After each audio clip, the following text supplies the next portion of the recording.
Hey, Em. How's it going, girl? It's your dad, Miguel.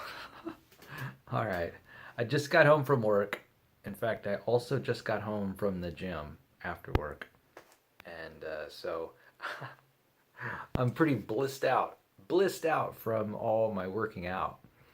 So I'm just sort of feeling really relaxed right now. All my muscles are feeling really good, particularly my upper body muscles. Yeah. I had a great workout today. Did some swimming, had a fantastic swimming workout and a fantastic weightlifting workout. So I'm just blissed out right now, feeling so good.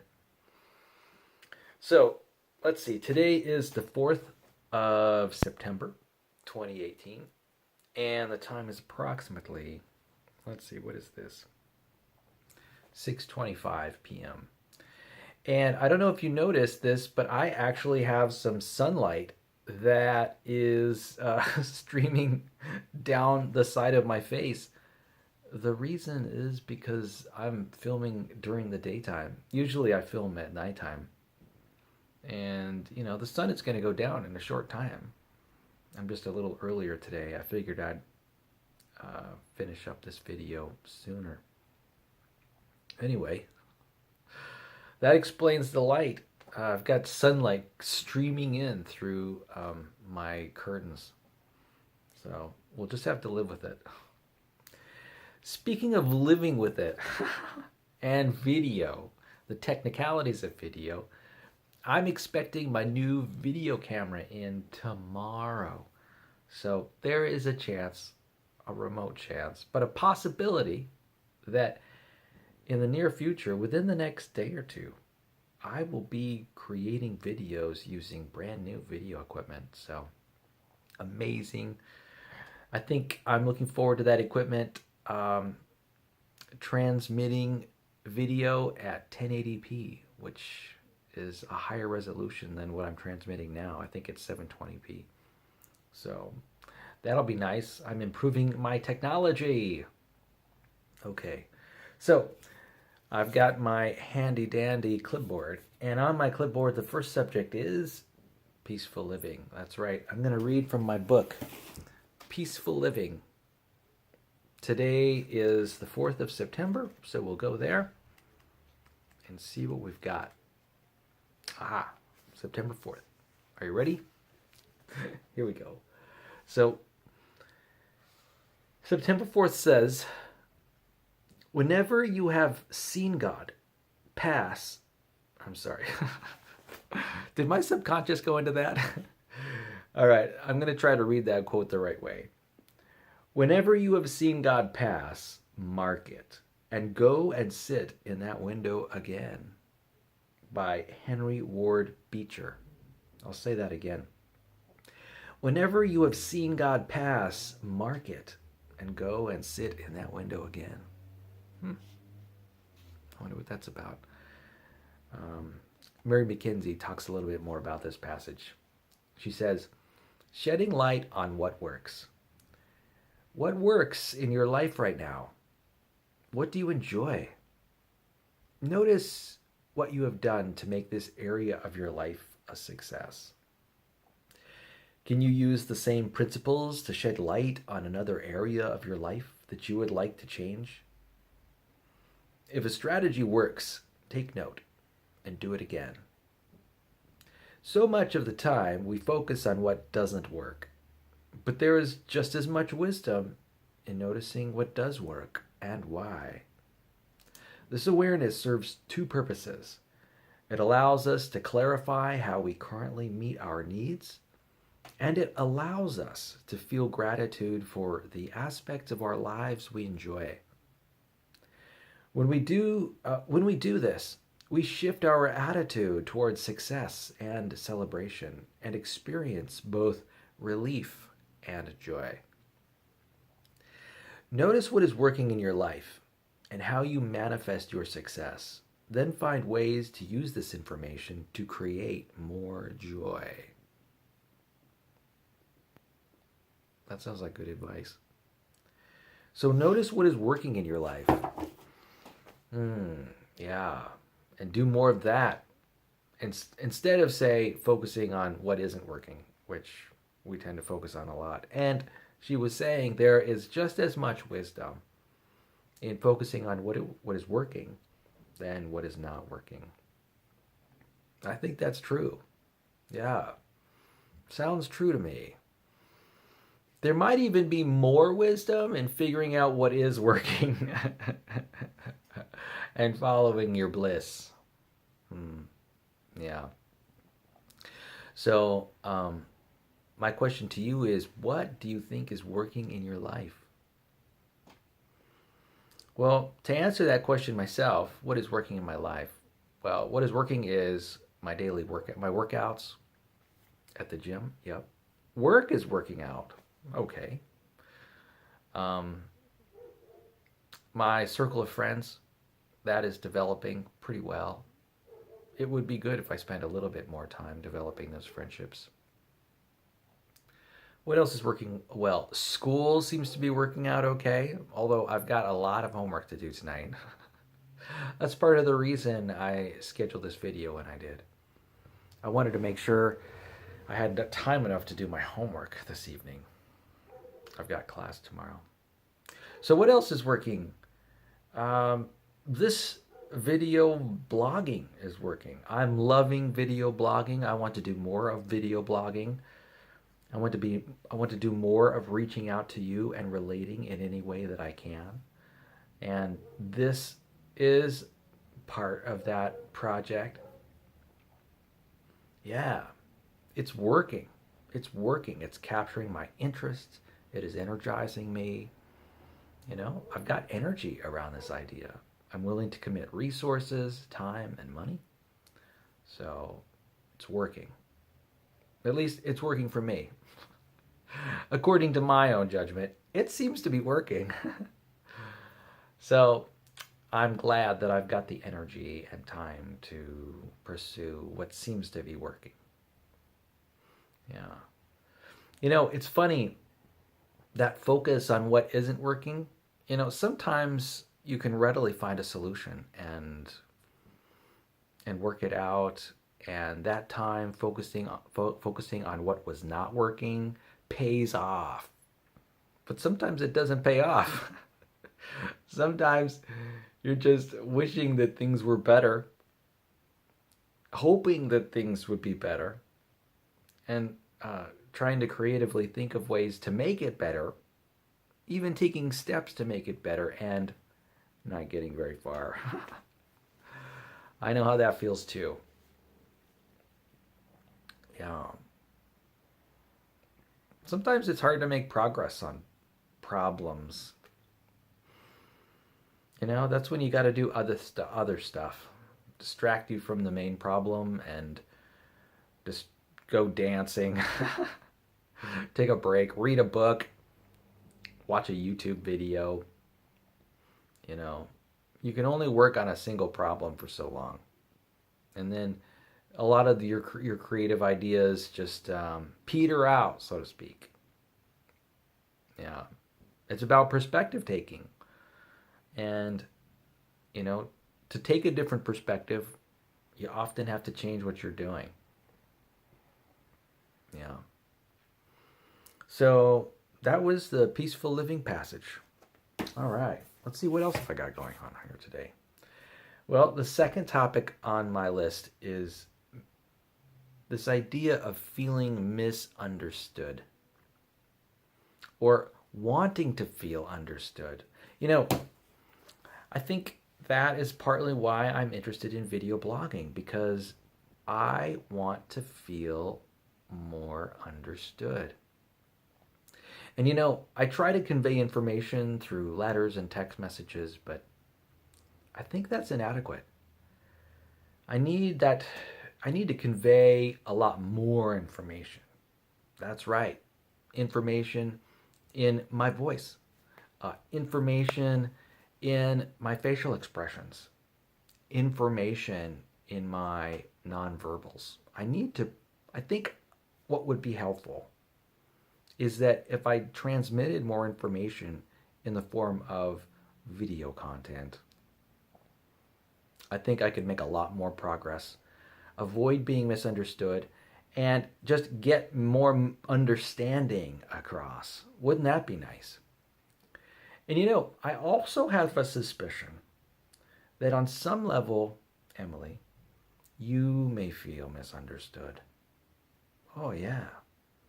How easy it is to misunderstand a person who's simply sending a text. I know I've done it many times. When I receive a text, I don't always get the interpretation that the originator intended. I misunderstand. Yeah. And it's a completely honest mistake. The fact is, I come from a different perspective necessarily. I've got different experiences, and I might be emotionally triggered in one way or another anyway, or at least wrapped up in one thing or another. And that gives a new context to the text message that arrives. So, I really can't. And every text message is just a snippet of information. It's like, there's so many ways to interpret even one text message. Some text messages don't have punctuation. Some, they're just blurbs, blurbs of text. What can you make of it? Sometimes it's unclear. I've had a lot of experiences where text messages were just unclear. And, it's hard to respond because there's so much uncertainty. It's hard to carry on a conversation when there's lots of uncertainty in it. Yeah. So I have a desire to be understood. And I think these video blogging podcasts or whatever they are will help me. I'll be transmitting lots of information, and soon I'll be transmitting a lot more information. And I'm hopeful that the more information I transmit out into the universe and into the world and into your world, the more understood we both will be. Ah, yeah, that feels good. When I consider us and mutual understanding, a mutual perspective. Oh, yeah, I like that. Mutuality. Mm-hmm.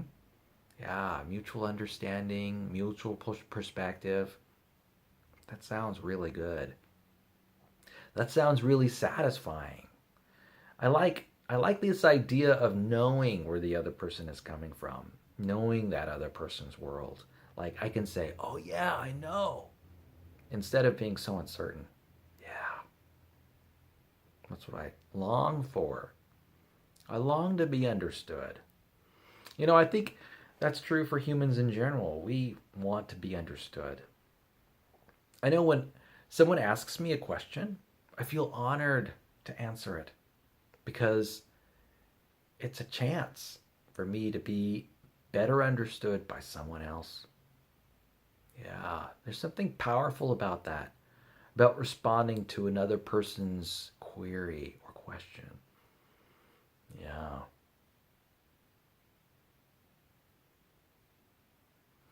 It's almost a privilege. When someone asks me a question, it indicates to me that they're curious about me. I feel known, right? I feel worthy of their attention because they've asked me a question and wanted an answer to it. I like feeling worthy. Yeah. I like feeling known. I like feeling gotten. It's sort of soothing. It's almost a luxury. Like, oh, this person wants to know me. How wonderful. Yeah, I like that idea too. Okay. What else is going on? So, the prompt I have here is relate to your experience using awareness, curiosity, and compassion rather than judgment and avoidance. This is good advice for everybody. I need to take this advice more often too. And I think I'm doing a pretty good job of it. And that is, when we're confronted with a situation in our lives, often we're quick to pass judgment on it. It's almost like we're taking a Post-it note, we're writing our judgment on it, and we're just sticking it on the situation. That's bad. Post-it note says bad on it. B-A-D. That's bad. That's scary. Before we know it, we've judged it. Oh, that's not right. That needs to change.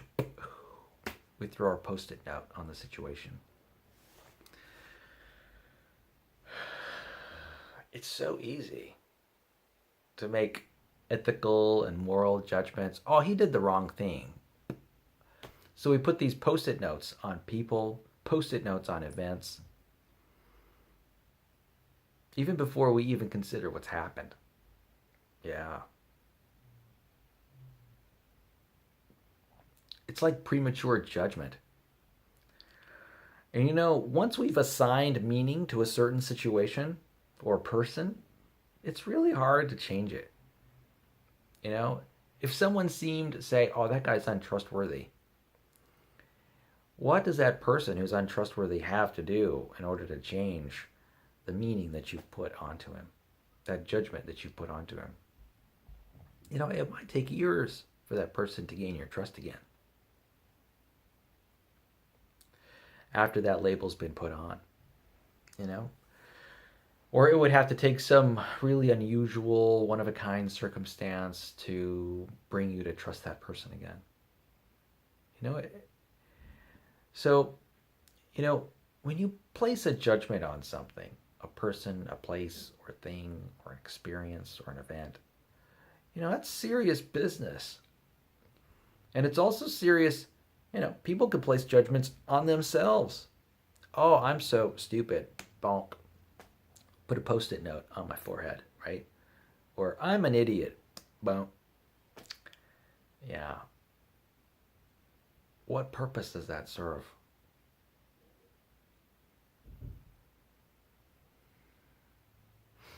Quite often, judgments don't really have what I call cognitive content. That is, they don't have a lot of meaning. I mean, what is an idiot anyway?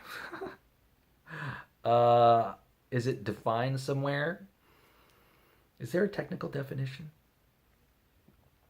Yeah, it's really an emotion. When we put a judgment on something, we're like putting a Post-it note that says, "Oh, this is the emotion that we feel." It's very sort of like a sort of emotional thinking, And if we consider, say, when we have some time to contemplate the situation, we might create another meaning for it. We might say, "Oh, that was unintentional," or we might say that, well, that's just what they've been conditioned by their society or their friends. That's how they've been conditioned to behave. Or, or I misinterpreted that behavior. I thought it meant this, but it probably meant this instead. That person was tired. Yeah. Or maybe he was drinking too much or whatever. So, it is kind of like a reaction where we judge. And then after we've judged, we avoid. Like, oh, that guy's in that group. He belongs to that group out there, that out group. He's not my type. That doesn't work for me. And then avoidance. Then there's shutdown. Close off that person from our life. After we've made a judgment that may have very little basis in reality at all. So we're constantly cutting off ourselves from the world, from our relations, from our friends, from our family, from these experiences and that experience. It's premature. It's pretty tragic how we separate ourselves from the world, things in the world, because of our quick decisions, our snap decisions about what things mean. And like I mentioned, once we decided what things mean, it's really hard to change them back. So it deserves, awareness, curiosity, and a little compassion before we throw a judgment on something. Yeah. Sometimes we take other people's word for something, a judgment. Like, oh, that person is that. We hear from someone else and we say, oh, that person's that? Okay. Sometimes we have no evidence at all other than hearsay from another person. Well, that person's a bad seed or a bad apple. You might hear someone say, okay, they're bad. So based on no information, you pass judgment on them. And then, without awareness that you're doing this and a little bit of compassion for other people and what they're going through, and without any curiosity, like, oh, I made a misstep in my judgment of that person, without any curiosity, like, I wonder if that person's like that all the time. Or I wonder if I got it right when I made that judgment. Without curiosity about, I wonder how that person really is or what he's really like. Without that curiosity, we can get trapped in avoiding the very things that are best for us, that could bring us the most joy and the most love. So, awareness, curiosity, compassion, particularly having that for things or people that we've judged. I think that's very valuable. You might imagine why I might be talking about this. Okay, so what's next on my board?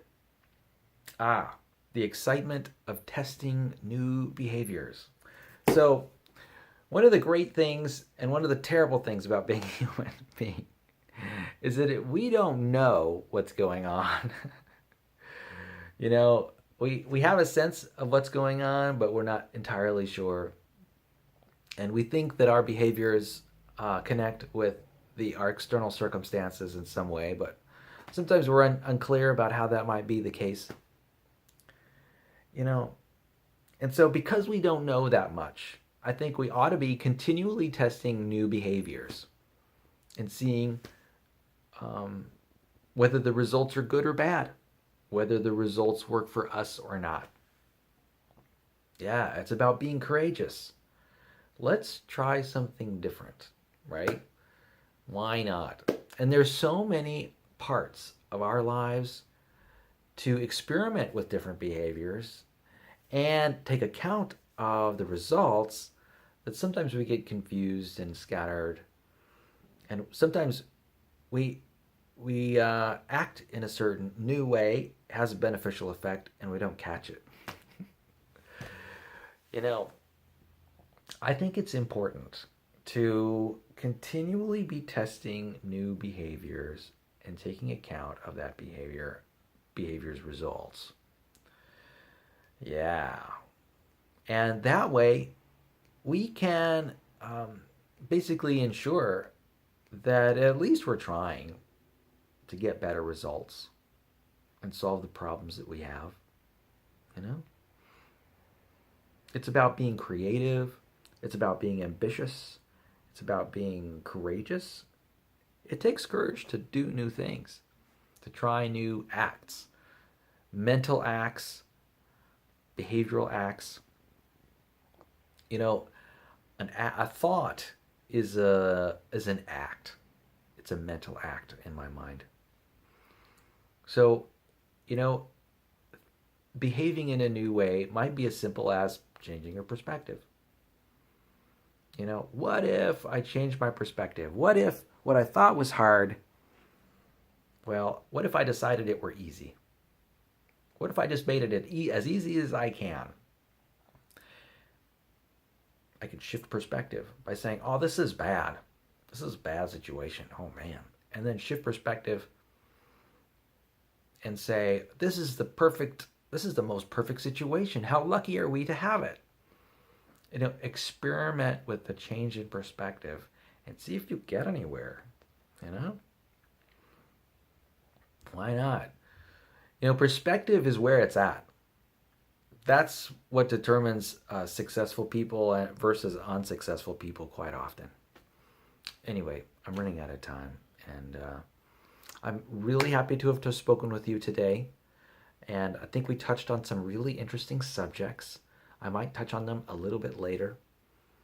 And I just want to say how much I love you and cherish you, and how I wish that you continue to be happy, and that is the most important thing to me, that you are happy and at peace.